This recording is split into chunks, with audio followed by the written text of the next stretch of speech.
தியானிக்கும்படியாக பிரசங்கி 9வது அதிகாரம் 8வது வசனம்.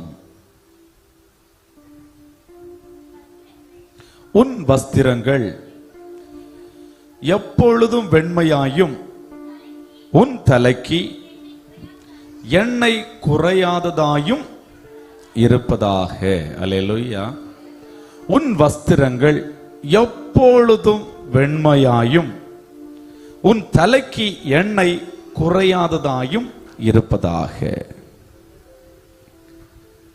பொதுவாக இந்த வேத பகுதியை அதிகமாய் நம்ம சபைகளில் தியானித்திருக்கிறோம். உன் வஸ்திரங்கள் எப்பொழுதும் வெண்மையாய் இருப்பதாக என்று சொல்லும்போது நம்ம இருதயத்துக்குள்ள நம்ம வெள்ளையும் உடுத்து ஆண்டவரை ஆராதிக்கணும், எப்பவும் வெள்ளை ட்ரெஸ்ல இருக்கணும் அப்படின்னு சொல்லி சபைகளில் உபதேசம் பண்ணுகிறதை கேட்டிருப்பீர்கள். நல்லது, கர்த்தர் நல்லவர். அல்லேலூயா, அல்லேலூயா. ஒரு சம்பவத்தை புரிந்து கொள்ள வேண்டும். வெள்ளையும் ட்ரெஸ் உடுத்தி ஆண்டவரை ஆராதிப்பது நல்லது. ஏன்னா நம்ம போகிற இடத்துல எல்லாமே வெண்மையாக தான் இருக்கும். அதனால தான் இங்க பூமியில வாழும்போது வெள்ளையும் உடுக்கணும். சரி, ஞாயிற்றுக்கிழமை ஆராதனைக்காவது வெள்ளையும் ட்ரெஸ் உடுக்கணும்னு சொல்லுறது. அல்லேலூயா, ஆமென். அதை குறித்து நான் பேச விரும்பல. அல்லேலூயா. நம்ம சப்ஜெக்ட் இன்னைக்கு விடுதலை கூட்டம், அதனால உபதேசத்துக்குள்ள போகல. அல்லேலூயா, கர்த்தர் நல்லவர். அல்லேலூயா. பாருங்க, ஆனாலும் கொஞ்சம் தொட்டு போகிறேன். பரலோகத்துல எல்லாமே வெள்ளை, வெண் மேகங்களுக்குள்ளாக ஆண்டவர் இருக்கிறார். அவர் நியாயம் தீர்க்கிறதும் எனது வெள்ளை சிங்காசனம். அல்லேலூயா. இயேசு கிறிஸ்து மறுப மலையிலே ஜெபம் பண்ணும் போது அவர் வஸ்திரம் வெண்மையாய் பிரகாசித்தது. எந்த வண்ணானாலும் வெளுக்க கூடாதபடிக்கு. அப்ப அதுக்கு முன்னாடி எனக்கு ஒரு சந்தேகம், இயேசு கிறிஸ்து உடுத்திருந்த வஸ்திரம் வெண்மையா இருந்துச்சா இல்லையான்னு ஒரு கொஸ்டின் எனக்கு வருது. அல்லேலூயா. ஆனா அங்க மருவமலையில என்ன நடந்துச்சுன்னு சொன்னா, எந்த வண்ணானாலும் வெளுக்க கூடாத அளவுக்கு வஸ்திரம் வெண்மையாயிருந்தது. இயேசு கிறிஸ்து உயிர் தெழுந்த போது கல்லறைக்கு பக்கத்துல யாரு? 2 தூதர்கள். அவர்கள் உடுத்திருந்த வஸ்திரம் எப்படி? வெண் வஸ்திரம் தரித்தவர்களாயிருந்தார்கள். அல்லேலூயா, அல்லேலூயா. இயேசு கிறிஸ்துடைய தலைமுடி வெண்மை. அவர் வெண்மையான சேனைகளோடு கூட இருக்கிறார். அல்லேலூயா. இப்படி நிறைய பார்க்க முடியும். ஜெயங்கொள்கிறவனுக்கு வெண்மையான குறிக்கல் தருவேன்னு சொல்றாரு. எல்லாம் வெண்மை வெண்மை வெண்மை. அதனால பூமியில வாழ்ற நாட்கள்லையும் நாம என்னது கொஞ்சம் வெள்ளையும் போடுவதற்கு தயங்க கூடாது, மடிக்க கூடாது. சரியா? ஞாயிற்றுக்கிழமை ஆராதனைக்காவது நாம வெள்ளையும் போடுறது ஆசீர்வாதம். அல்லேலூயா, கர்த்தர் நல்லவர். அல்லேலூயா. ஆனா இந்த வசனத்தில் சொல்லப்பட்டிருக்கிற வஸ்திரம் என்பது நீங்களும் நானும் நினைப்பது போல கடையில வாங்கி உடுக்கிற வஸ்திரம் கிடையாது. இதை புரிந்து கொள்ளணும்.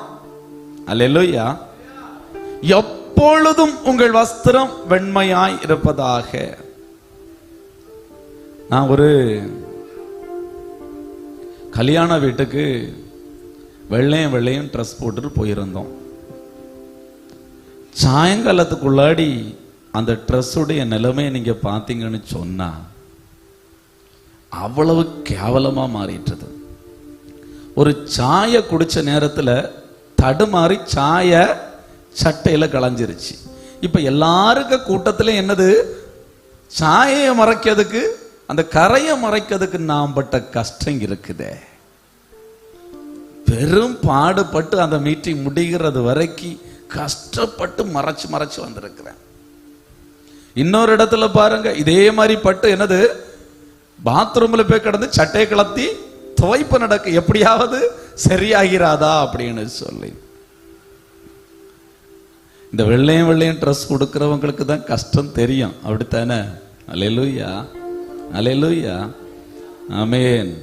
எனக்கு பேண்ட் சட்டையில பார்க்கும்போது பார்த்தீங்கன்னு சொன்னா கம்பியில உள்ள இரும்பு கரை ஒவ்வொரு கரையா இருக்கும். ஒன்று புரிந்து கொள்ள வேண்டும்.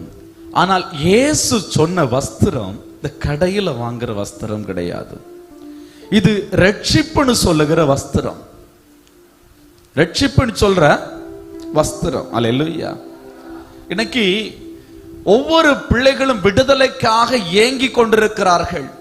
எனக்கு ஒரு அற்புதம் நடக்காதா, என் பிள்ளைகளுக்கு ஒரு அற்புதம் நடக்காதா, என் வாழ்க்கையில ஒரு மாற்றம் வராதா, இந்த சாபத்துக்குள்ள இருந்து இந்த தரித்திரத்துக்குள்ள இருந்து ஒரு விடுதலை வராதா என்று சொல்லி ஏங்குகிற திரள் கூட்ட ஜனங்கள் இருக்கிறார்கள். ஆனால் அந்த ஏங்குகிற ஒவ்வொரு நபருக்கும் நான் முதலாவது சொல்லுகிற ஒரு காரியம், உங்களுக்கு ஆண்டவர் விடுதலை கொடுக்கிறது. முதலாவது ரட்சிப்புன்னு சொல்ற வஸ்திரத்தை கொடுப்பார். அல்லேலூயா. இது யாற்ற வாங்கணும்? ஆண்டவர் தான் கொடுப்பாரு. இது எந்த கடையில போய் கேட்டாலும் கிடைக்காது. சொல்றது புரியுதா? நம்ம ஆண்டருடைய பிள்ளைகள் என்று சொல்லிக் கொள்ளுகிறோம். நீங்கள் ரட்சிப்பு என்னும் வஸ்திரம் உங்களிடத்தில் இருக்கிறதா என்று கேட்டால் அப்படின்னா என்ன அப்படின்னு கேள்வி கேட்பார்கள். இது யாரிடத்துல போய் வாங்குவது என்று வேதவசனம் தெளிவாய் சொல்லுகிறது. படியுங்கள், வெளிப்படுத்தின விசேஷம் 3வது அதிகாரம் 18வது வசனம்.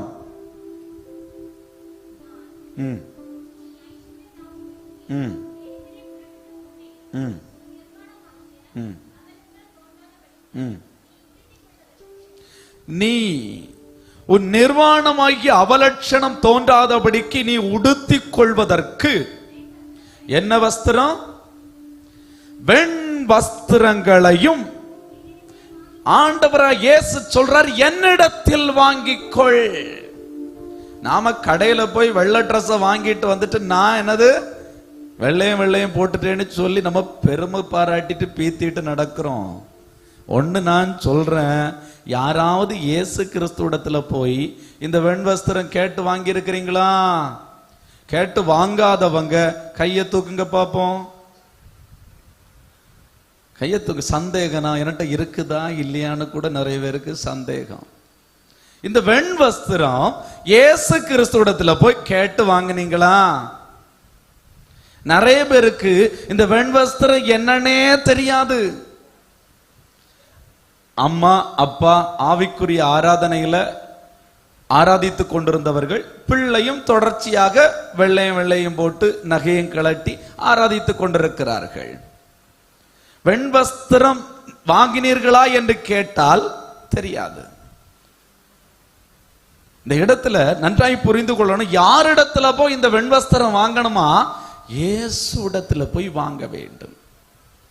இதற்கு ஒரு பின்னணி உண்டு பாருங்க. ஆதாம் ஏவாள் பாவம் செய்த உடனே மகிமையை இழந்து நிர்வாணியாய் காணப்பட்டார்கள். உடனே இவர்கள் தங்களுக்கு என்ன ஒரு ஆடையை கொடுத்துக்கிட்டாங்க? எல்ல தலையை உண்டாக்கி ஒரு ஆடையை உடுத்திக்கிட்டு போதும் போதும் போதும். அப்படித்தான் இன்னைக்கு நிறைய பேரு சொல்றது புரியுதா? எந்த ஆடை உடுத்தினாலும் ரட்சிப்பு கிடைக்காது. இயேசு கிறிஸ்து, அதாவது அந்த நேரத்துல பாருங்க, ஒரு ஆட்டுக்குட்டி அடிக்கப்பட்டு ஒரு தோல் ஆடை கொடுக்கப்பட்டது போல உலக தோற்றத்துக்கு முன்பதாகவே இயேசுன்னு சொல்ற ஒரு ஆட்டுக்குட்டி உங்களுக்காக அடிக்கப்பட்டிருக்கிறது. அல்லேலூயா. அந்த ஆட்டுக்குட்டியானவருடைய ரத்தம் உங்களுக்காக சிந்தப்பட்டிருக்கிறது. அந்த ஆட்டுக்குட்டியான இடத்திலே உங்களுடைய பாவங்களை அறிக்கை செய்து நீங்க அவரிடத்திலிருந்து வாங்கி கொள்ள வேண்டியது தான் இந்த வெண் வஸ்திரம். அல்லேலூயா, அல்லேலூயா. அநேக குடும்பங்கள்ல சமாதானம் இல்லை. விடுதலையிலே மிக பெரிய விடுதலை சமாதானம். ஆண்டவரை ஆவியோடு உண்மையோடும் ஆராதிக்கிறோம் என்று சொல்லியும் இருதயத்துக்குள்ளே சமாதானம் இல்லை என்று சொன்னால் உங்களிடத்தில் தேவன் இல்லை என்று அர்த்தம். தேவன் இருந்தால் உங்களுக்குள்ளே முதலாவது வருகிறது சமாதானம். ரட்சிப்பு உங்களிடத்தில் இருக்குமையானால் முதலாவது உங்களிடத்தில் வருவது சமாதானம். அநேக குடும்பங்கள் இந்த நாள்ல ரட்சிப்பின் சந்தோஷம் இல்லாத வண்ணமாய், சமாதானம் இல்லாத வண்ணமாய் ஒரு துக்க வீடு போல வாழ்கிற ஒரு நிலைமை. அல்லேலூயா. இந்த சமாதானத்துக்காக ஆங்காங்கு ஓடுறாங்க, எங்கேயும் கிடைக்காது. நான் முன்னாடி ஆண்டவரை ஏற்றுக்கொள்வதற்கு முன்பதாக ஒரு பாட்டு கேட்டிருக்கிறேன். எங்கே நிம்மதி, எங்கே நிம்மதி தேடி பார்த்தேன், அது எங்கேயும் இல்லை. யார் யாரோ சொன்னாங்க, என்னென்னவோ சொன்னாங்க அப்படின்னு சொல்லிக்கிட்டு நான் தேடி தேடி பார்த்து ஒண்ணுமே கிடைச்சல. எங்க போனாலும் நிம்மதி கிடைக்காது, எங்க போனாலும் சமாதானம் கிடைக்காது. இயேசு மட்டும்தான் உங்களுக்கு சமாதானத்தை கொடுக்க முடியும். அல்லேலூயா, அல்லேலூயா, அல்லேலூயா. சமாதானம் இல்லாத ஒரு மனிதன் ஆண்டவருடைய சமூகத்தில் போய் ஜெபித்தால் அந்த ஜெபமும் கேட்கப்படாது. இதை புரிந்து கொள்ளணும். நிறைய பேர் சமாதானம் இல்லாத வண்ணமாய் ஆண்டவருடைய சமூகத்தில் போய் ஜெபித்து அற்புதத்தை பெற்றுக் கொள்ளலாம் என்று நினைக்கிறார்கள். முடியாது. ரட்சிக்கப்பட்டு அந்த தெய்வீக சமாதானத்தோடு கூட நீ ஜெபிக்கும் போதுதான் உன்னுடைய வாழ்க்கையிலே ஜெபங்களும் கேட்கப்படும். அல்லேலூயா, அல்லேலூயா.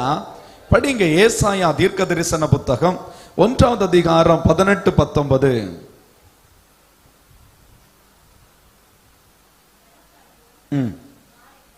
ஆண்டவர் சொல்றார், வாங்க வழக்காடுவோம். கர்த்தர் சொல்லுகிறார், உங்கள் பாவங்கள் சிவேர் என்றிருந்தாலும் உறைந்த மழையை போல், உங்க பாவங்கள் எப்படி செக்க செவன் இருந்தாலும் சரி, வாங்க பேசி தீப்போம். உறைந்த மழையை போல வெண்மையாய் மாறும். அல்லேலூயா. வெண்மை என்பதற்கு ஒரு அடையாளம் என்னன்னா பரிசுத்தம். இன்னைக்கு இதுதான் செய்தி. வெண்மைன்னா என்னது? பரிசுத்தம். வெண்வஸ்திரம் என்பது ரட்சிப்பின் வஸ்திரம், அது பரிசுத்த வஸ்திரம். அல்லேலூயா. இயேசு கிறிஸ்து கல்வாரி சிலுவையிலே அடிக்கப்பட்டு உனக்கு தந்த மீட்பு, உனக்கு தந்த சமாதானம், உனக்கு தருகிற சந்தோஷம். அல்லேலூயா. வெண்வஸ்திரத்தினுடைய அடையாளம் என்னது? பரிசுத்தம். அல்லேலூயா, பரிசுத்தம்.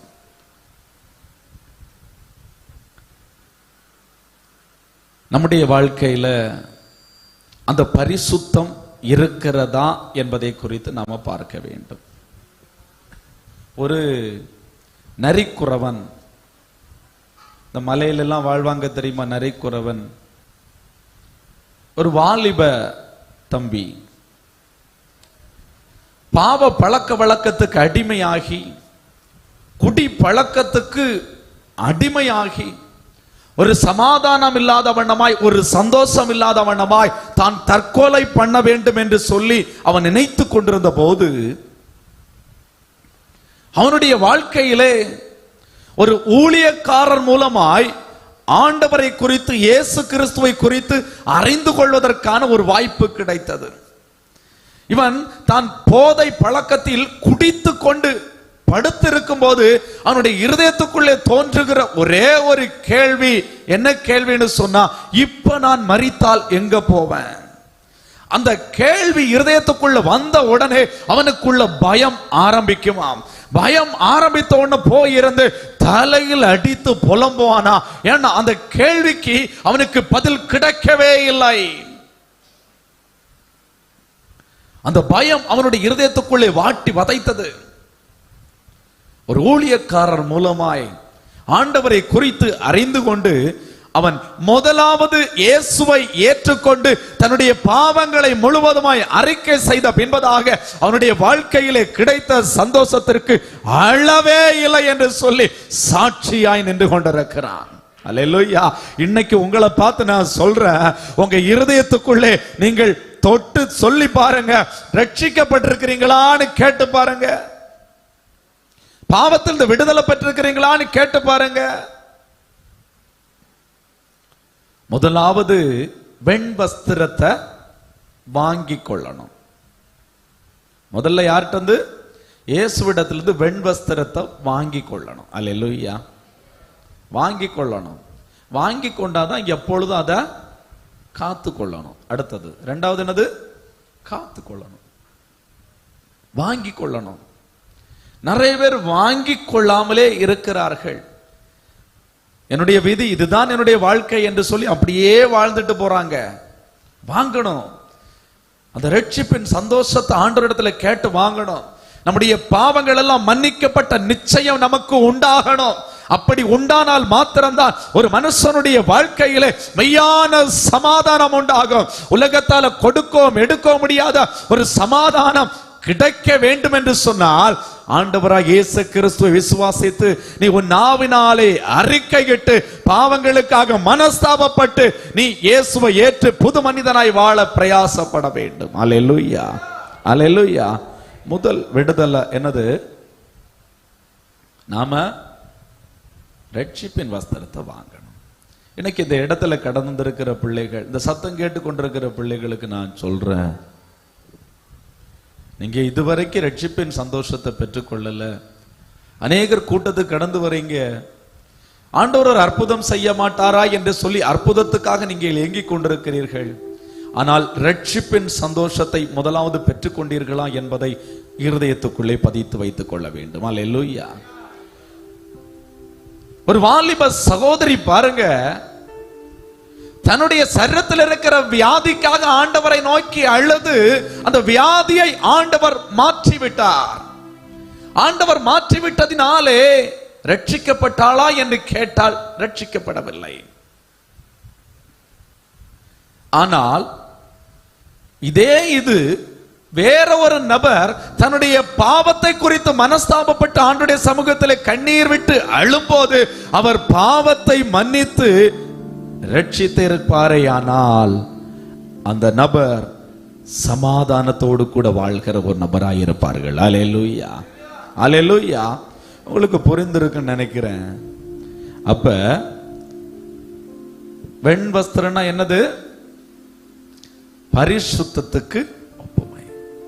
பரிசுத்தம். நம்முடைய வாழ்க்கையில பிசாசின் போராட்டம், வியாதி, பிரச்சனை, மந்திரம், வெள்ளி சூனியம் என்று சொல்லி நாம புலம்பிக்கிட்டு இருக்கிறோம். இந்த புலம்பல் எல்லாவற்றிற்கும் ஒரு முடிவு வர வேண்டும் என்று சொன்னால் உன் வாழ்க்கையில, உன் குடும்பத்துல, உன் ஆவியில, உன் ஆத்மாவில, உன் சரீரத்துல பரிசுத்தம் வந்தால் மாத்திரம்தான் இதற்கு எல்லாவற்றிற்கும் முடிவு உண்டாகும். அல்லேலூயா. அதான் ஆண்டவர் சொல்றாரு, எப்பொழுதும் உன் வஸ்திரம் வெண்மையாயிருக்கணும். அல்லேலூயா. பிசாசுடைய தந்திரமே உன் வஸ்திரம் கரைபடணும். ரட்சிப்பின் வஸ்திரத்தை பெற்றுக்கொள்ளாதவர்கள் பெற்றுக்கொள்ளாமலே இருக்கணும். அந்த வெண்வஸ்திரத்தை பெற்றுக்கொண்டவர்கள் அந்த வெண்வஸ்திரத்தை கரைபடுத்த வேண்டும். இதுதான் பிசாசுடைய திட்டம். இந்த ரெண்டு காரியத்தை அவன் செய்துவிட்டால் ஆண்டவருடைய பிள்ளைகள் ஆண்டவர் வைத்திருக்கிற விடுதலையை பெற்றுக்கொள்ளவே முடியாது என்று சொல்லி அவனுக்கு நன்றாய் தெரியும். அல்லேலூயா, அல்லேலூயா, அல்லேலூயா. இப்ப நான் சொல்றேன், நான் ரட்சிக்கப்பட்டிருக்கிற வெண்வஸ்திரத்தை ஆண்டவரிடத்துல பெற்றுக்கொண்டேன்னு சொல்றவங்களை பார்த்து நான் கேட்கிறேன், வெண்வஸ்திரம் வெண்மையாக இருக்கிறதா? ஆண்டவரிடத்திலிருந்து பெற்றுக்கொண்ட வெண்வஸ்திரம் வெண்மையாக இருக்கிறதா? கொஸ்டின் புரியுதா உங்களுக்கு? கொஸ்டின் புரியுதா?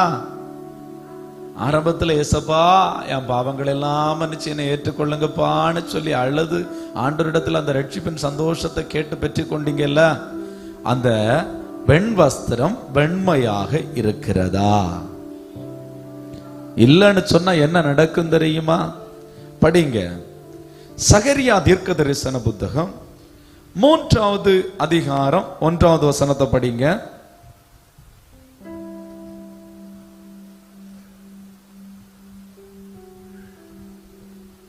அவர் பிரதான ஆசாரியனாகிய யோசுவாவை எனக்கு காண்பித்தார். அவன் கர்த்தருடைய தூதனுக்கு முன்பாக நின்றான். சாத்தான் அவனுக்கு விரோதம் செய்ய அவன் வலது பக்கத்திலே நின்றான். இப்ப பிரதான ஆசாரியனாகிய யோசுவாவை சகரியாவுக்கு ஆண்டு காண்பித்து கொடுக்கிறார். இப்ப இந்த பிரதான ஆசாரியனாகிய இந்த யோசுவாவுக்கு வலது பக்கத்துல யார் நிக்கிறா? யார் நிக்கிறா? சாத்தான் நிக்கிறான். எதுக்கு நிக்கிறான்? விரோதம் செய்யும்படியாய், அவனை அழித்து போடும்படியாய் பாருங்க வலது பக்கத்துல போய் நிற்கிறான். என்ன காரணத்தினால தெரியுமா? படிங்க 3வது வசனத்தை படிங்க. யோசுவாவினில் அழுக்கு வஸ்திரம் தரித்தவனாய் தூதனுக்கு முன்பாக நின்றிருந்தான். அல்லேலூயா. யோசுவா எப்படி நின்னா? அழுக்கு வஸ்திரம் தரித்தவனாய் தூதனுக்கு முன்பதாக நின்று கொண்டிருந்தான். உங்களுக்கும் எனக்கும் கொடுக்கப்பட்டிருக்கிறது வெண்வஸ்திரம்.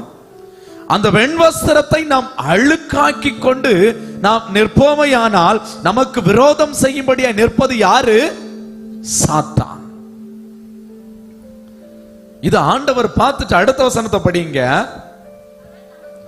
அவர் தமக்கு முன்பாக நிற்கிறவர்களை நோக்கி, இவன் மேல் இருக்கிற அழுக்கு வஸ்திரங்களை களைந்து போடுங்கள் என்றார்.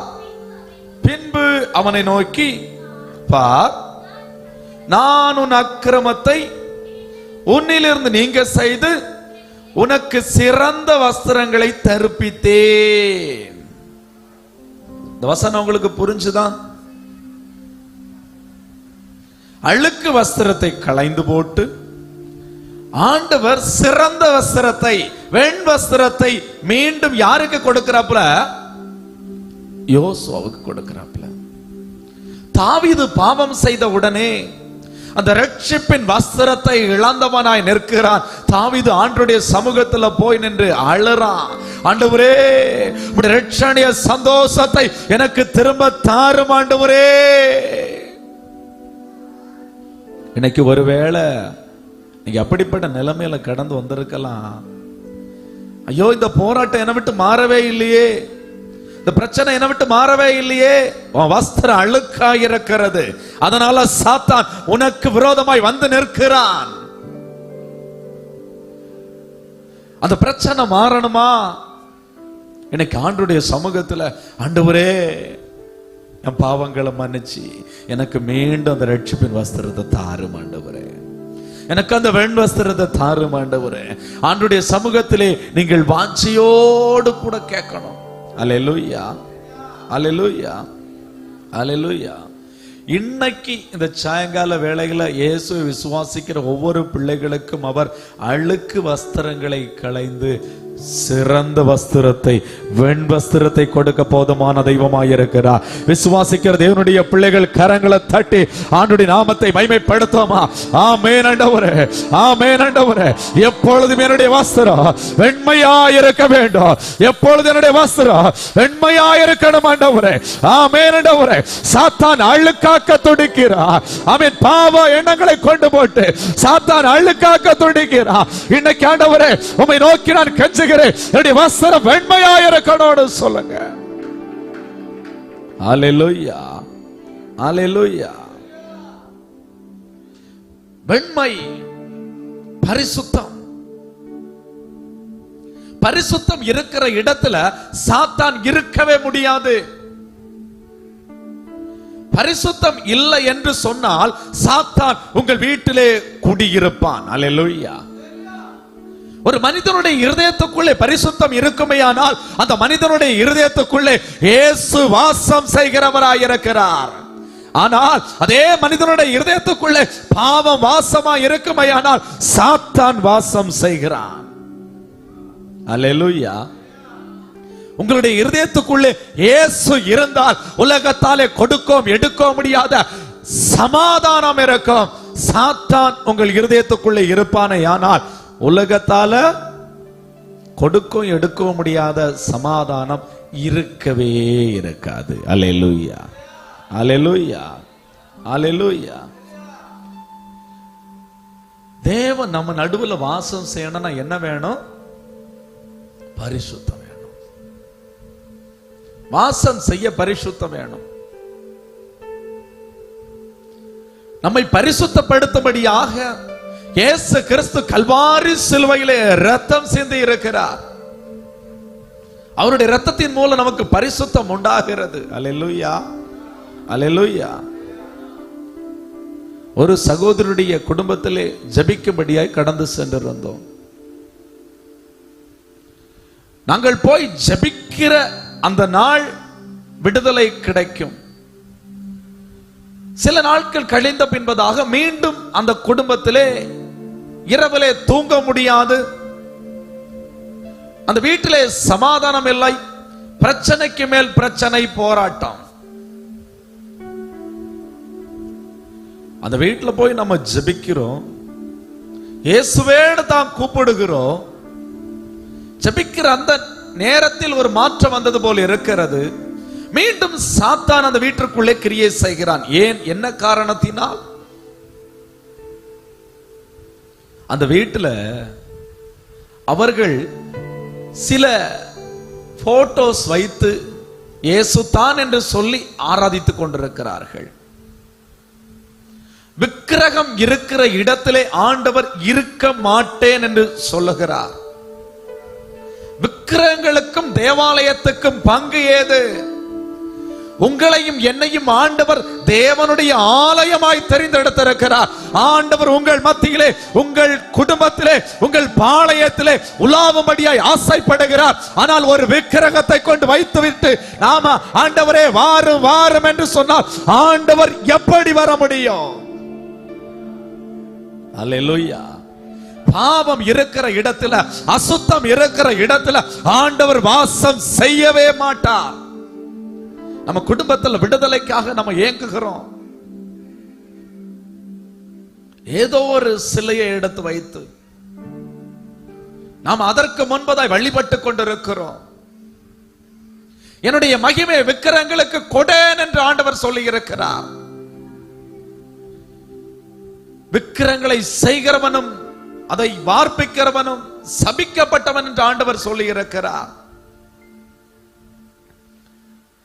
நாம இயேசு இப்படித்தான் இருப்பாருன்னு சொல்லி ஒரு போட்டோ வச்சு அதுக்கு ஒரு லைட் போட்டு அதுக்கு முன்னாடி போய் நம்ம தூபம் காட்டி கொண்டிருக்கிறோம். ஒண்ணு நான் சொல்றேன், நம்ம வீடு பரிசுத்தமா இருக்கணும், நம்ம உள்ளம் பரிசுத்தமா இருக்கணும். ஆண்டவர் வந்து வாசம் செய்தால் மாத்திரம்தான் நம்முடைய வீட்டில் அற்புதம் நடக்கும். இஸ்ரவேல் ஜனங்களை பார்த்து ஆண்டவர் சொல்லுகிறார், நீங்கள் உங்களை பரிசுத்தம் பண்ணிக் கொள்ளுங்கள், உங்கள் நடுவிலே அற்புதம் செய்வேன் என்று சொல்லி விசுவாசிக்கிற தேவனுடைய பிள்ளைகள் கரங்களை தட்டி ஆண்டவருடைய நாமத்தை மகிமைப்படுத்துங்க பாப்போம். ஆமென். ஆண்டவரே, என்னை ஆண்டவரே பரிசுத்தம் பண்ணிக் கொள்ளுகிறேன். என் நடுவில் அற்புதம் செய்யுங்கப்பா, என் வீட்டில் அற்புதம் செய்யுங்கப்பா, என் குடும்பத்தில் அற்புதம் செய்யுங்கப்பான்னு சொல்லு. அவர் அற்புதம் செய்கிற கர்த்தர். அல்லேலூயா, அல்லேலூயா. சாப தீட்டானதை நம்முடைய வீட்டில் இருதயத்தில் வைத்துவிட்டு அற்புதத்திற்காக நாம் ஏங்குவோமையானால் நம்முடைய வாழ்க்கையிலே அற்புதமானது தாமதிக்கிறது, கிடைக்காமல் போகிறது.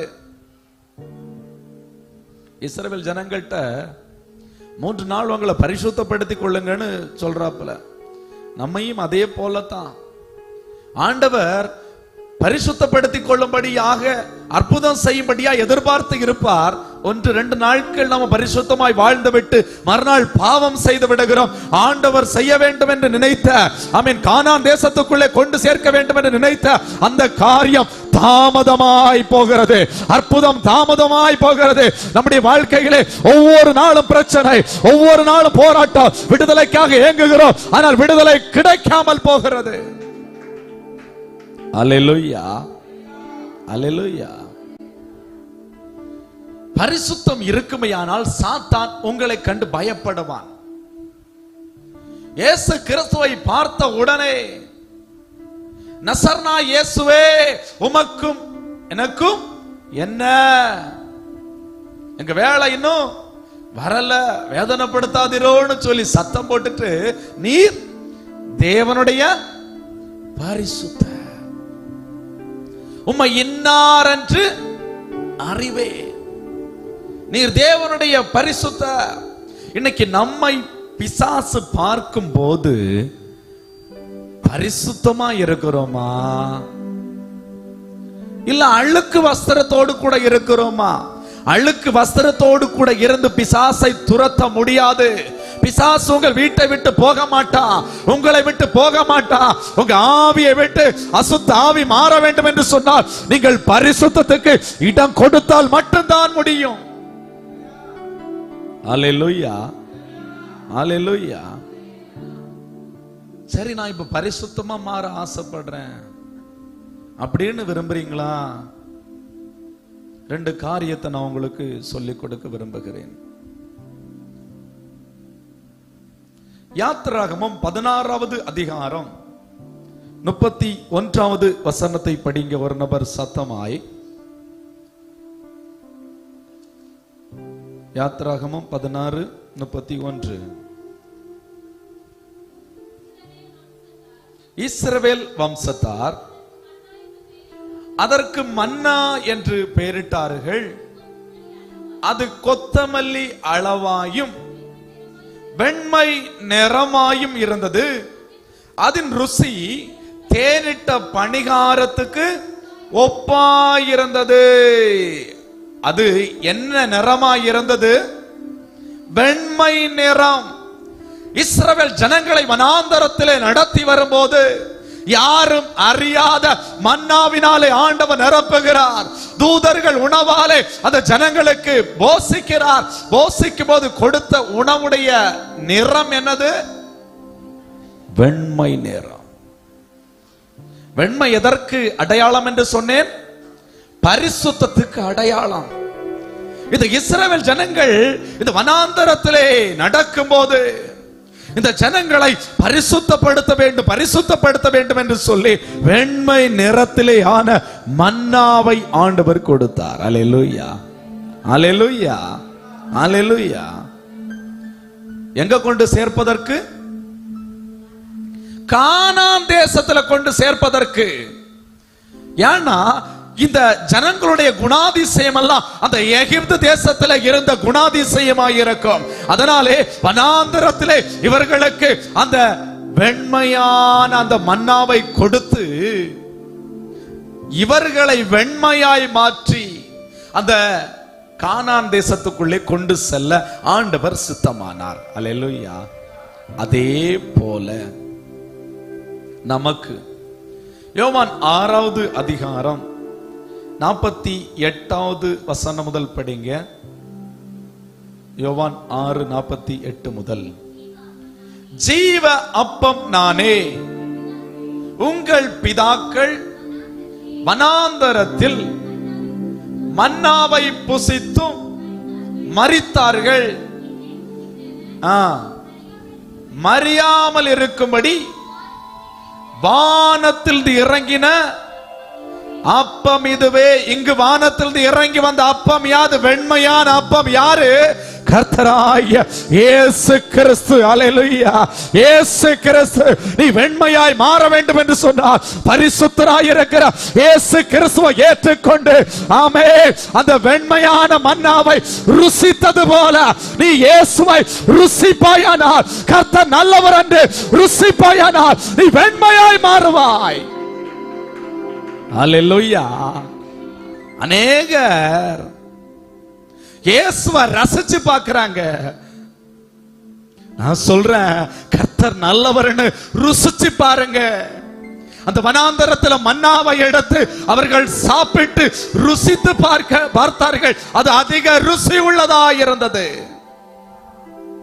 அல்லேலூயா. உன்னையும் என்னையும் வெண்மையாய் மாற்றும்படியாய் நமக்கு கொடுக்கப்பட்டது என்னது? வானத்திலிருந்து இறங்கி வந்த அப்பம். அது யாரு? இயேசு கிறிஸ்து. அல்லேலூயா, அல்லேலூயா. இன்னைக்கு நாம ஜெபிக்கும் போது அந்த வெண்மையை வாஞ்சிக்கிறவங்க, வெண்மையான வஸ்திரத்தை வாஞ்சிக்கிறவங்க இன்னைக்கு நாம கேட்க போறோம். அழுது அழுது கேட்க போறோம். நீங்க சரியா இந்த ஜெபத்துல நீங்கள் ஜெபித்தீர்களே ஆனால் இன்னைக்கு உங்களுக்கு இருக்கிற வியாதிகளாயிருக்கட்டும், பலவீனமாயிருக்கட்டும், எல்லாம் மாறி போகும். ஆண்டவர் பரிபூர்ண சுகத்தோடு கூட இந்த இடத்தை விட்டு ஆண்டவர் அனுப்ப போதுமான தெய்வமாயிருக்கிறார். கரங்களை தட்டி பரலோக தேவனை மகிமைப்படுத்துவோமா? அல்லேலூயா. கர்த்தரை போல பரிசுத்தர் யாருமே இல்லை.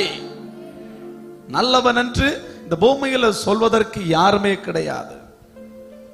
அவன் நல்லவன், இவன் நல்லவன், இவன் நல்லவன், யாரு நல்லவன் கிடையாது. தேவன் ஒருவர் தான் பரிசுத்தர். அல்லேலூயா. அந்த பரிசுத்த தேவனை நீங்கள் ருசித்து வாழ்வீர்களேயானால் நீங்கள் வெண்மையாய் மாறுவீர்கள். அல்லேலூயா. தூரத்திலிருந்து பார்த்து ரசிச்சிட்டு போகாதுங்க. ஒரு நாள் உங்களுடைய வாழ்க்கை வெண்மையாய் மாறாது. ஒரு நாள் நீங்கள் வெண்வஸ்திரத்தை தரித்துக் கொள்ள மாட்டீர்கள். அல்லேலூயா. ஆமென். கிட்ட வந்து ருசிக்கிறவர்களா இருங்க. அப்பதான் ஆண்டவருடைய அன்பு இன்னதுன்னு சொல்லி உங்களுக்கு தெரியும். அல்லேலூயா. அல்லேலூயா. முதலாவது இயேசு. இரண்டாவது லூக்கா 9வது அதிகாரம் 29வது வசனத்தை படிங்க. லூக்கா 9:29.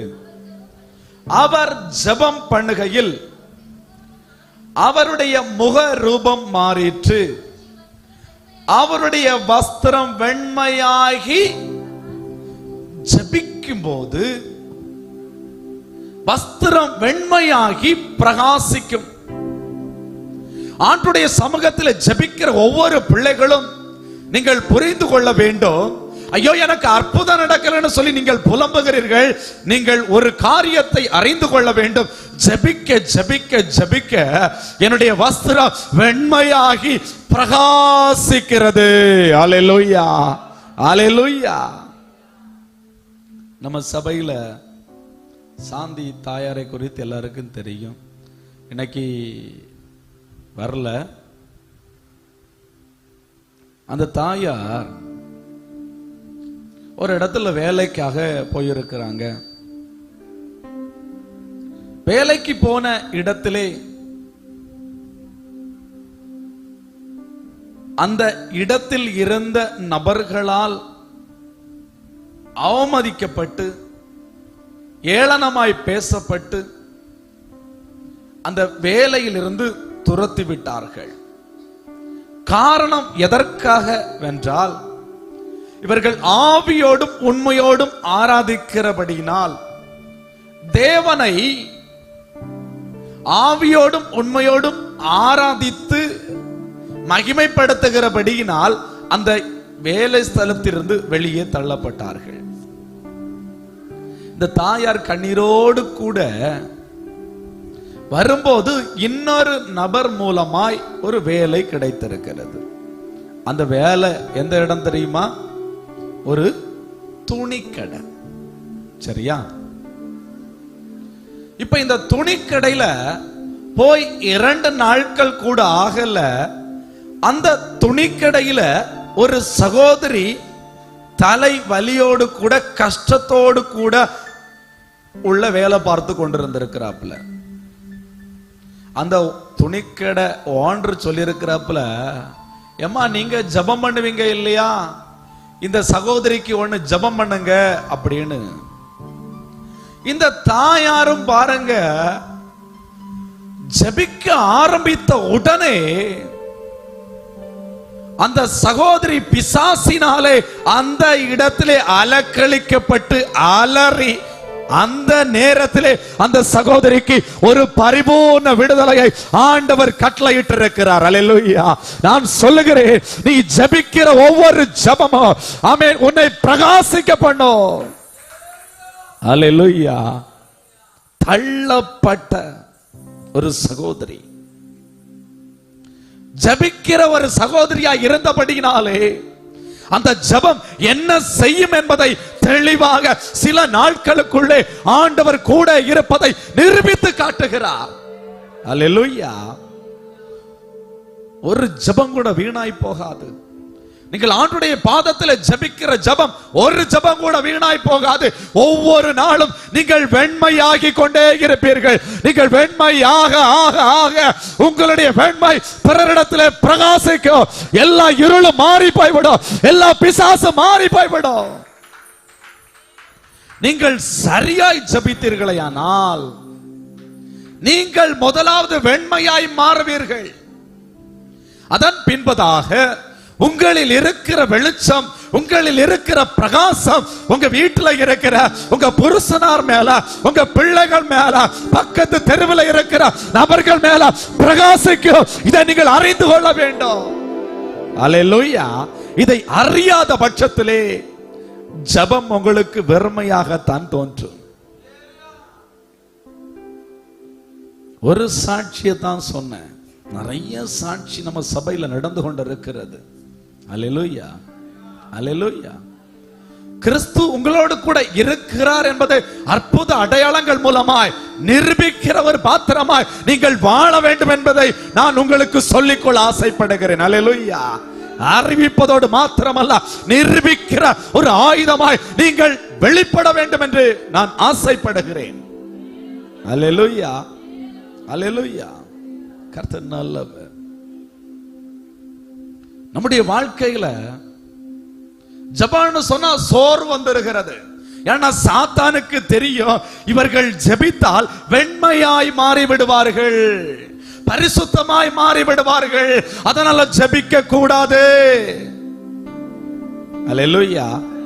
என்ன சோறு வந்தாலும் சரி, என்ன பிரச்சனை வந்தாலும் சரி, என்ன நெருக்க வந்தாலும் சரி, தானியேல் ஜெபித்தது போல, ஓ என்னைக்கு நீ ஆண்டவருடைய சமூகத்தில் ஜெபிப்பாயானா உன்னுடைய வாழ்க்கையிலே சிங்கத்தின் வாயை கட்டினது போல எத்தனை சத்துரு, எத்தனை ஆயிரம் சத்துரு உனக்கு விரோதமாக எழும்பட்டும், எல்லா சத்துருடைய வாயையும் கட்ட கர்த்தர் போதுமான தெய்வமாய் இருக்கிறார்.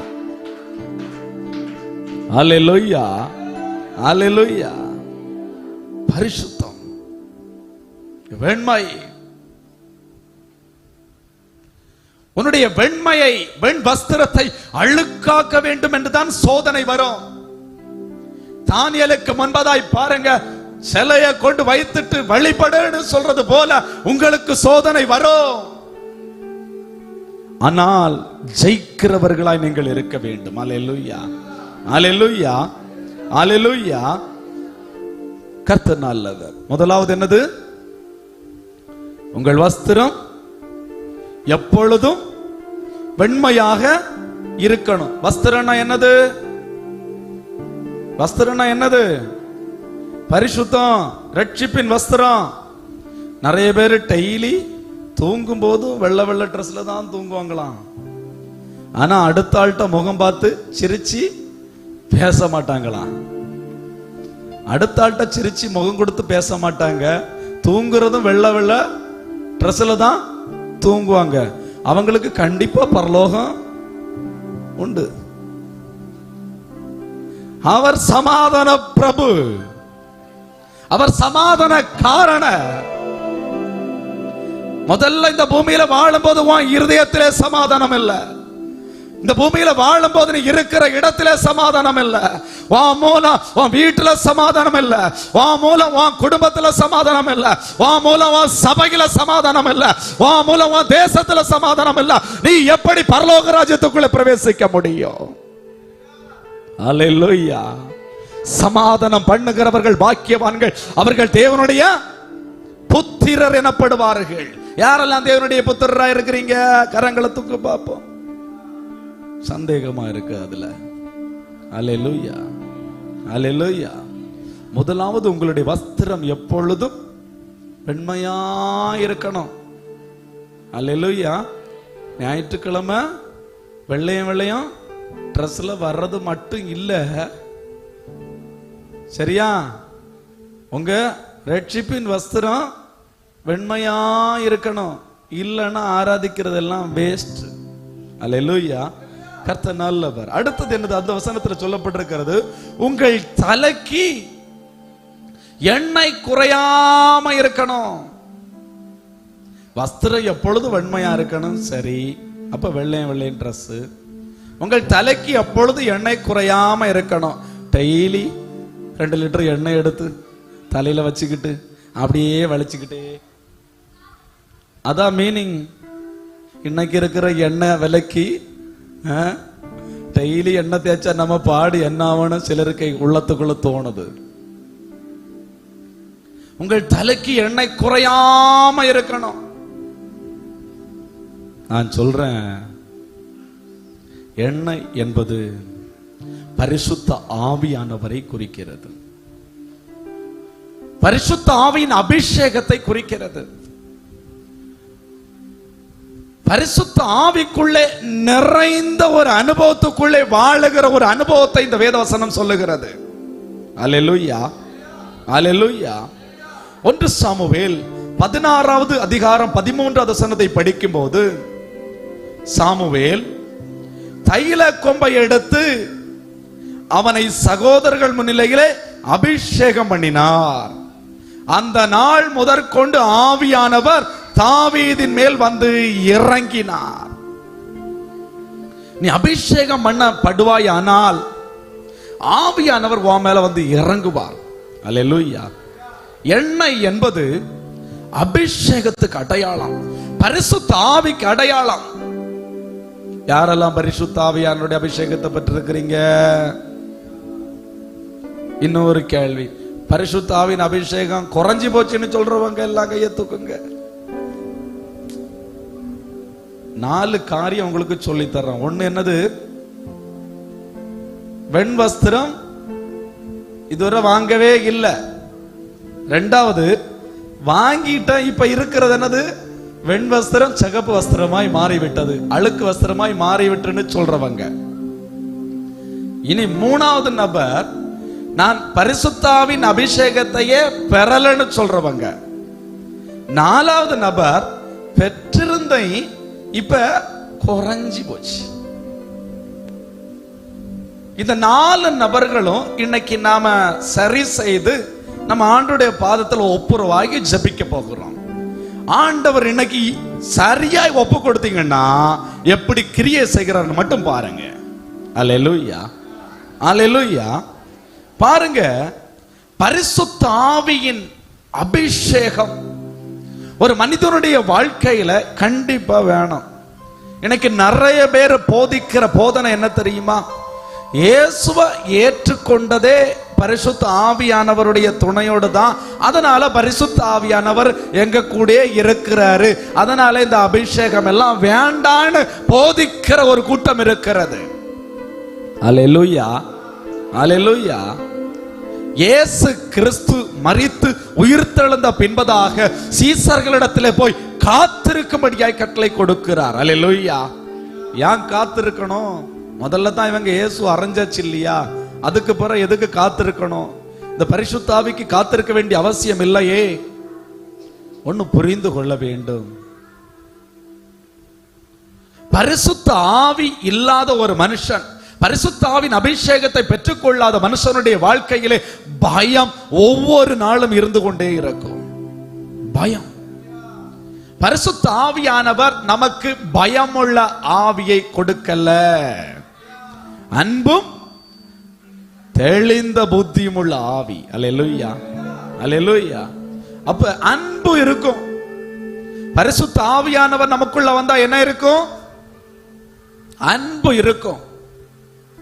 நமக்குள்ள அன்பு இருக்கா, வம்பு இருக்கா?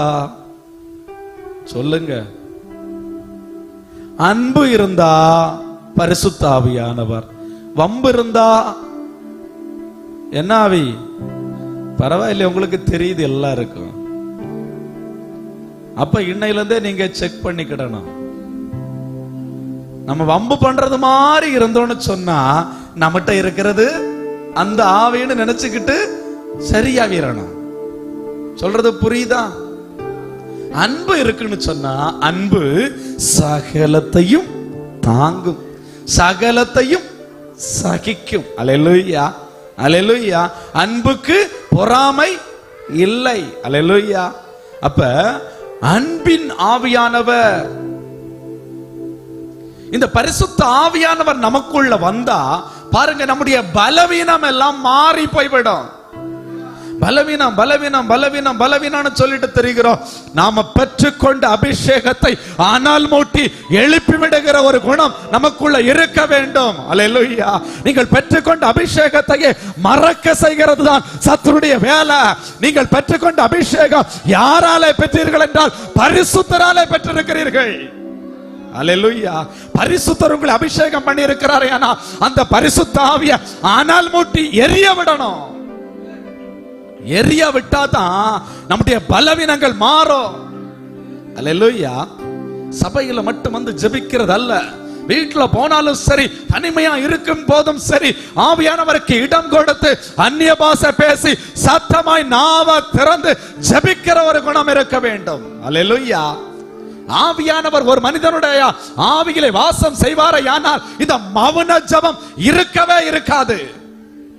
அல்லேலூயா. மௌன ஜெபம், தனிமையா இருந்தாலும் போய் ஜெபிக்கிற ஒரு ஜெபம் நமக்குள்ள இருக்கணும்.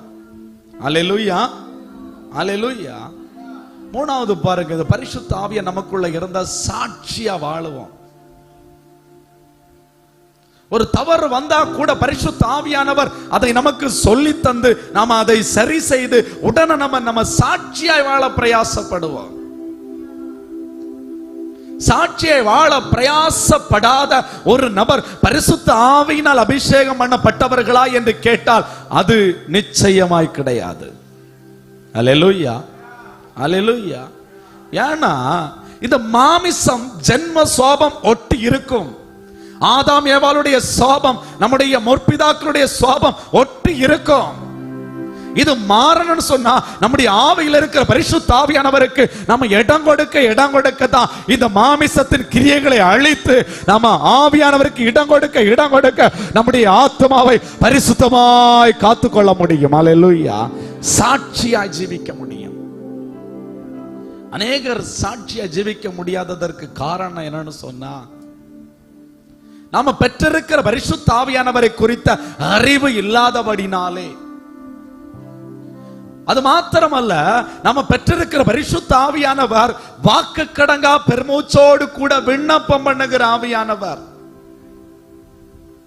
நமக்கு இன்னது வேண்டிக் கொள்ள வேண்டும் என்று நமக்கு தெரியாது. நமக்காக வாக்கு கடங்கா பெருமூச்சோடு விண்ணப்பம் பண்ணுகிறது யாரு? பரிசுத்த ஆவியானவர். பரிசுத்த ஆவியானவர் உங்களிடத்திலிருந்து ஜெபித்த அனுபவம் இருக்கிறதா? அபிஷேகத்தை பெற்றுக்கொண்டாலும் நமக்கு தெரிந்த 4 வார்த்தையை மாத்திரம் சொல்லி ஜெபித்து விட்டு தூங்குகிறோம். ஆவியானவருக்கு இடம் கொடுத்து நீங்கள் ஜெபித்திருக்கிறீங்களா? ஆவியானவர் உங்களுடைய ஆவியிலே ஆளுகை செய்யும் போது உங்கள் பிள்ளைகளுக்கு விரோதமாய், குடும்பத்துக்கு விரோதமாய் இருக்கிற போராட்டங்களை சரியாய் வேறறுத்து வேறு பிரித்து காண்பித்துக் கொடுப்பார். நீங்கள் ஜெபிக்கும் போது அந்த காரியத்தில் அற்புதம் நடக்கும். அல்லேலூயா. அல்லேலூயா. கர்த்தருடைய ஆவியானவர் எங்கு உண்டு அங்கு விடுதலை உண்டு. அல்லேலூயா. கர்த்தருடைய ஆவியானவர் உங்கள் மத்தியில வாசம் செய்வாரே ஆனால் நீங்கள் போகிற இடங்களில் விடுதலை உண்டு, உங்களுடைய வாழ்க்கையில விடுதலை உண்டு. அல்லேலூயா. நம்முடைய வாழ்க்கையில விடுதலை இல்லையா, கர்த்தருடைய ஆவியானவர் நம்ம மத்தியில இல்ல, கிரியை செய்யலன்னு அர்த்தம். அல்லேலூயா. அல்லேலூயா. இப்ப தலையில என்ன குறையாம இருக்கணும்? எண்ணெய் குறையாம இருக்கணும். அல்லேலூயா. சுத்தி சத்துருதாங்க, எப்ப நம்ம விழுவோம் அழிவோன்னு தான் காத்திருப்பாங்க, எப்ப சிரிக்கலான்னு காத்திருப்பாங்க. அல்லேலூயா. ஆனா ஆண்டவர் என்ன தெரியுமா சொல்றாரு? தீர்க்க தரிசனமாக, உன் சத்துருக்களுக்கு முன்பதாக உனக்கு ஒரு பந்தி ஆயத்தப்படுத்தி உன் தலைய எண்ணெயினால, பரிசுத்த ஆவியினால நான் அபிஷேகம் பண்றேன்னு சொல்லி விசுவாசிக்கிற தேவனுடைய பிள்ளைகள் கரங்களை தட்டி மகிமைப்படுத்துவோமா? ஆமென். ஆண்டவரே, என் சத்துருக்களுக்கு முன்பதாக எனக்கு ஒரு பந்தி ஆயத்தப்படுத்தி என் தலைய எண்ணெயினாலே அபிஷேகம் பண்ணுகிற கர்த்தர். அல்லேலூயா. அல்லேலூயா. அல்லேலூயா. குறையாம இருக்கணும். என்ன குறையாம இருக்கணும்? என்ன குறையாம இருக்கணும். நிறைய பேர் பாருங்க, இயேசுவ நம்பியாச்சு, நானும் எங்க தான் போறோம், பரலோக ராஜ்யம் தான் சொல்லிட்டு 10 கன்னிகைகள் தீவட்டியை எடுத்துட்டு புறப்பட்டாங்க. 10 கன்னிகைகள் தீவட்டி எடுத்துட்டு புறப்பட்டாங்க. 5 பேர் புத்தி உள்ளவர்கள். புத்தி உள்ளவர்கள் கூட என்ன கொண்டு போனாங்க? என்ன கொண்டு போனாங்க? எண்ணெய் கொண்டு போனாங்க. புத்தி இல்லாதவர்கள் என்ன கொண்டு போகல? எண்ணெய் கொண்டு போகல. அல்லேலூயா. நம்ம புத்தி உள்ள கூட்டத்துல இருக்கிறோமா, புத்தி இல்லாத கூட்டத்துல இருக்கிறோமா? எண்ணெய் கொண்டு போகாதவர்கள் மணவாளன் வரும்போது கைவிடப்பட்டார்கள். சொல்றது புரியுதில்ல? கைவிடப்பட்டார்கள். நாம வருகையில போனோம்னு சொன்னா, அந்த பரலோக ராஜ்யத்துக்குள்ள போனோம்னு சொன்னா என்ன வேணும்? எண்ணெய் வேணும். ஒரு எஜமான் திருமண விருந்த ஆயத்தப்படுத்தினாரு. ஆயத்தப்படுத்திட்டு தெருவுல ஊர்ல எல்லாரையும் கூப்பிட்டு வாங்க வாங்க வாங்க, நல்ல கொளுத்த கன்று அடித்து பந்தி ஆயத்தப்படுத்தி இருக்கிற, வாங்க வாங்கன்னு சொல்லி. நிறைய பேர் என்னது கஷ்டம், இப்பதான் ஆடு வாங்கினேன், நேத்தை தான் குட்டிட்டது, இப்ப எல்லாம் கூட்டத்து வந்தா எப்படியாக்கும்? ஐயோ கோழி அடைச்சணும், ஐயோ மாட்டுக்கு பில்லு போடணும், இப்பதான் ஒரு வயலை வாங்கினேன், அதை நான் பார்க்க போகாம இருந்தா எப்படி? அதனால எனக்கு வர முடியாது. அலட்சியமாய் பேசினவர்கள் அநேகர். சிலர் பாருங்க, அந்த ஊழியக்காரனை அடிக்கிறாங்க, துரத்துறாங்க. ஆண்டவர் சரி, முன்குறிக்கப்பட்டவங்க அவங்க ஆகாதவங்களா போனாங்க, சரி வேற ஊர்ல தெருல கிடக்கிறதெல்லாம் கூட்டிட்டு வாருங்க. அதான் ராஜ்யத்தின் புத்திரரோ புறம்பான இருளுக்குள்ள போய் இருக்கிறாங்க. மற்றவங்க வேசி மார்க்கத்தார் ஆண்டவரேன ரட்சிங்கப்பான்னு சொல்லிட்டு அழுதுட்டு உள்ள வர்றாங்க. இப்ப உள்ள வந்தாச்சு, திருமண வீட்டுல இப்ப அந்த மணவாளம் வந்து கேட்கிறாப்புல, என்ன கேட்கிறாப்புல, ஒரு மனுஷனை மாத்திரம் பிடிச்சு இங்க வான்னு கூப்பிட்டு, நீ எப்படிப்பா இங்க வந்த? கல்யாண வஸ்திரம் தரிக்காம எப்படி நீங்க வந்த? நீ ரட்சிப்பின் வஸ்திரம் தரிக்காம எப்படி இங்க வந்த? இவன் ஒண்ணுமே பேசலையா? என்னது, தலையை குனிச்சிட்டு இருந்தானா. இவனை தூக்கி எங்க கொண்டு போட சொன்னாரு? புறம்பான இருள்ல. நான் சொல்றேன், ரட்சிப்பின் வஸ்திரம் இல்லைன்னா எங்க போக வேண்டியது இருக்கும்? புறம்பான இருள். எண்ணெய் இல்லைன்னா எங்க போக வேண்டியது இருக்கும்? கைவிடப்பட்டுருவோம். அப்படித்தானே? அப்படித்தானே? இப்ப இந்த 2 காரியத்திலையும் தான் பிசாசு உங்களை சுற்றி சுற்றி போராடுவது. இதை நீங்கள் புரிந்து கொள்ளணும். இந்த 2 காரியத்துல தான் பிசாசு சுத்தி சுத்தி போராடுவது. இந்த 2 காரியத்தை நீங்கள் சரியாய் செவையாய் பிடிப்பீர்களே, ஆனால் உங்களுடைய வாழ்க்கையிலே ஜெயமுள்ள வாழ்க்கையாயிருக்கும். அல்லேலூயா, அல்லேலூயா. இப்ப எண்ணெய் குறையாம இருக்கணும்னு சொன்னா முதல்ல பாருங்க, காத்திருக்கணும். முதல்ல போய் காத்திருக்கணும். ஆண்டவரே என்ன நிரப்புங்கப்பான்னு சொல்லி. நைஜீரியா தேசத்துல ஜோசப் பபோலான்னு சொல்லிட்டு ஒரு மனுஷன், 20ஆம் நூற்றாண்டுல வாழ்ந்த ஒரு மனுஷன். இந்த மனுஷனுடைய இருதயத்துக்குள்ள எல்லாமே ஜபிக்கணும் ஜபிக்கணும் ஜபிக்கணும், நான் காத்திருக்கணும் காத்திருக்கணும் காத்திருக்கணும் ஒரே வாஞ்சை. அந்த வாஞ்சை நிமித்தமாய் ஒரு நாள் 17 மணி நேரம் ஜபிப்பாராம். ஒரு நாள் எத்தனை மணி நேரம்? 17 மணி நேரம் ஜபிப்பாராம். ஜபித்து, ஆண்டவரே இந்த நைஜீரியா தேசத்திலே ஒரு மாற்றத்தை தாங்க ஆண்டவரே, நைஜீரியா தேசத்திலே ஒரு எழுப்புதலை தாங்க ஆண்டவரே, நீங்க கிரியை செய்யணும் ஆண்டவரேன்னு சொல்லி 17 மணி நேரம் முதல் 19 மணி நேரம் வரை ஜபிப்பாராம். ஒரு மலை உச்சியில போய் இருந்து கண்ணீர் விட்டு முழங்கால் போட்டு கண்ணீர் விட்டு அழுவாராம். வருஷத்துல 40 நாட்கள் வைத்து 3 தடவை உபவாசிப்பாரா. உபவாசித்து இப்படி ஜெபித்து ஜெபித்து ஜெபித்து ஒரு முறை மலையிலிருந்து கீழே இறங்கி வரும்போது ஒரு தாயார் மரித்த பிள்ளையை கொண்டு வந்து அந்த ஊழியக்காரத்தில் கொண்டு போய், ஐயா என் பிள்ளை மரித்து போய் விட்டது, என் பிள்ளைக்காக ஜெபிங்க என்று சொன்னபோது இந்த பிள்ளையை கையிலே வாங்கி ஜெபித்த மாத்திரத்திலே அந்த பிள்ளைக்கு ஜீவன் திரும்ப கடந்து வந்தது. பொய் சொல்லல, சரித்திரம் நடந்த சம்பவத்தை சொல்றேன். அந்த ஒரு அற்புதம் நைஜீரியா தேசத்தையே ஒரு மாற்றத்தை கொண்டு வந்தது. திரளான ஜனங்கள், ஆயிரமாய் லட்ச லட்சமான ஜனங்கள் இந்த ஊழியக்காரர் இருக்கிற இடத்தை நோக்கி ஓட ஆரம்பித்தார்கள். இந்த ஊழியக்காரரும் பாருங்க, கை வச்சு அதற்கு பின்பதாய் இத்தனை கூட்டத்தை ஜெபிக்க முடியாதபடி அவர் என்ன தெரியுமா செய்தாரா? அந்த நைஜீரியா தேசத்திலே ஒரு பெரிய ஒரு ஆறு இருந்ததா, அந்த ஆற்றிலே போய் கையை வைத்து, ஆண்டவரே இந்த தண்ணியை உம்முடைய வல்லமையாய் மாற்றுங்கப்பா, இந்த தண்ணியை யார் யார் குடிக்கிறார்களோ ஒவ்வொருடைய வியாதிகளும் இப்பொழுதே சுகமாகட்டும் என்று சொல்லி ஜெபித்தாராம். வந்த ஜனங்கள் எல்லாரும் போய் அந்த தண்ணியை போய் மொண்டு குடித்தார்களாம். எல்லா வியாதிகளும் சுகம் பெற்று அந்த இடத்தை விட்டு கடந்து சென்றிருக்கிறார்கள். அல்லேலூயா. காத்திருந்து ஜெபிக்கிற ஒரு பிள்ளையை ஆண்டவர் வல்லமையினாலே நிரப்புகிறார், அவருடைய அபிஷேகத்தினாலே மூடுகிறார். அந்த வல்லமை புறப்படுகிறது, அற்புதங்கள் நடக்கிறது, நீ வாக்கில வல்லவனாய் மாறுகிறாய். அல்லேலூயா. காத்திருக்கணும். தாகம் உள்ளவனுக்கு என்ன கொடுக்கிறாரு? தண்ணீர். தண்ணீர் யாருக்கெல்லாம் வேணும்? தண்ணீர் குறையாம இருக்கணும்னு சொல்றவங்க, பரிசுத்த ஆவி குறையாம இருக்கிறவன் சொல்றவங்க. தாகம், இயேசு கிறிஸ்து சொல்லுகிறார், தாகம் உள்ளவன் எவனோ அவன் என்னிடத்தில் வரக்கடவன். ஆண்டவரிடத்துல கேட்கணும், தாகத்தோடு கேட்கணும், ஒரு கண்ணீரோடு கூட கேட்கணும். என்ன நிரப்புங்க ஆண்டவரே, என்ன நிரப்புங்க ஆண்டவரே. ஒரு மானானது நீருடைய வாஞ்சித்து கதறுவது போல ஆத்மாவே நீ கதறுவாயானால் உன்னை ஆண்டவர் பரிசுத்த ஆவியினாலே அளவில்லாமல் நிரப்புவார். அல்லேலூயா, அல்லேலூயா. தாகம் இருக்கணும், தாகம் இருக்கணும். லூக்கா 11வது அதிகாரம் 13வது வசனத்தை ஒரு நபர் படிங்க.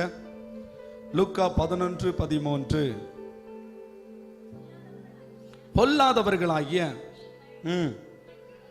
உங்கள் பிள்ளைகளுக்கு நல்ல இவுகளை கொடுக்க அறிந்திருக்கும் போது பரமபிதாவானவர் தம்மிடத்தில் வேண்டிக் கொள்ளுகிறவர்களுக்கு பரிசுத்த ஆவியை கொடுப்பது அதிக நிச்சயம் அல்லவா?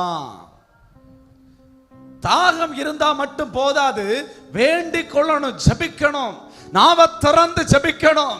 ஆண்டவரே எனக்கு பரிசுத்த ஆவியை தாருங்கப்பா, என்ன ஆண்டவரே எண்ணெயினால் அபிஷேகம் எடுங்க ஆண்டவரே, அப்படி நாவ திறந்து கேட்கணும். அல்லேலூயா. தாகம் இருக்குது, அப்படியே மௌனமாட்டு கிடைக்காது, கேட்கணும். தம்மிடத்தில் வேண்டிக் கொள்ள வேண்டும். வேண்டிக் கொள்ளுகிறவர்களுக்கு என்ன கொடுக்கிறாப்ல? பரிசுத்த ஆவியை கொடுக்கிறார். உண்மையா நீங்க ஜெபித்தீங்கன்னு சொன்னா அவர் பரிசுத்த ஆவியின் நிறைவினால எனக்கு நிரப்புவார். அல்லேலூயா, அல்லேலூயா. தேவனுடைய வார்த்தையை நீங்க கேட்டிருப்பீங்க.